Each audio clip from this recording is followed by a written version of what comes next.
Parce que ce que tu verbalises, ce que tu mentalises, tu le manifestes. Et j'ai envie de te dire, pourquoi te fermer les portes? Que pour le moment, tu vois, tu n'es pas prête à ça, ça peut se comprendre. Tu as un vécu, je ne connais pas tout ton vécu, mais il est possible qu'effectivement, tu sois arrivé à une étape de ta vie où là, tu as autre chose. Et il faut savoir que parfois, l'univers, il nous fait un stop sur quelque chose, enfin l'univers ou Dieu selon votre, voilà, je dirais les deux, hein. Chacun le voit comme il veut. Mais on vous met sur un cheminement où vous dites, purée, mais pourquoi je dois vivre ça? Et parce que vous êtes tellement aveuglé par quelque chose qu'il faut qu'on enlève une partie pour que vous puissiez voir autre chose. Et une fois que ça, ce sera atteint, là, vous aurez la porte ouverte pour le reste. On vous enlève l'aveuglement et tout ce qui vous pèse, tout ce qui vous met dans la contrainte, tout ce qui empêche d'être dans le plein épanouissement de votre vie.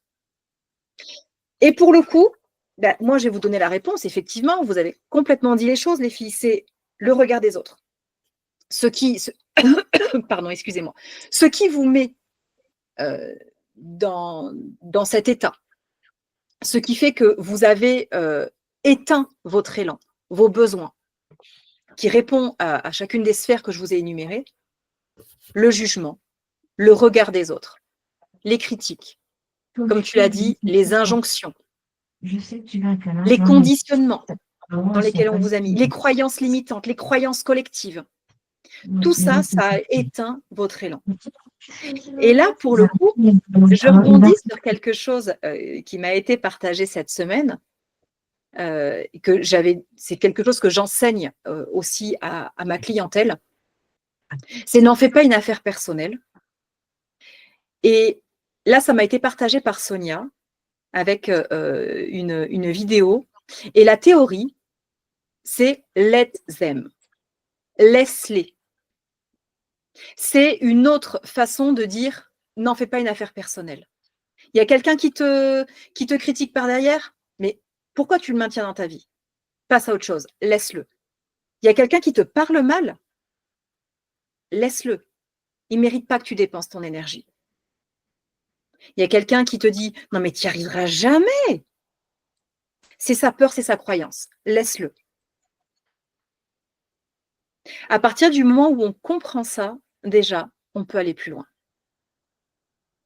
Et là, ce qu'il faut comprendre aussi, c'est que il y a une partie qui a été éteinte et étouffée quand vous étiez petite fille, dans votre enfant intérieur.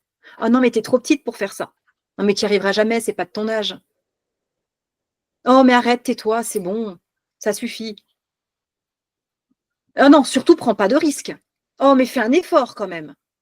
Et donc, on vous fait croire qu'à chaque fois, il faut faire quelque chose de grandiose pour que ce soit bien.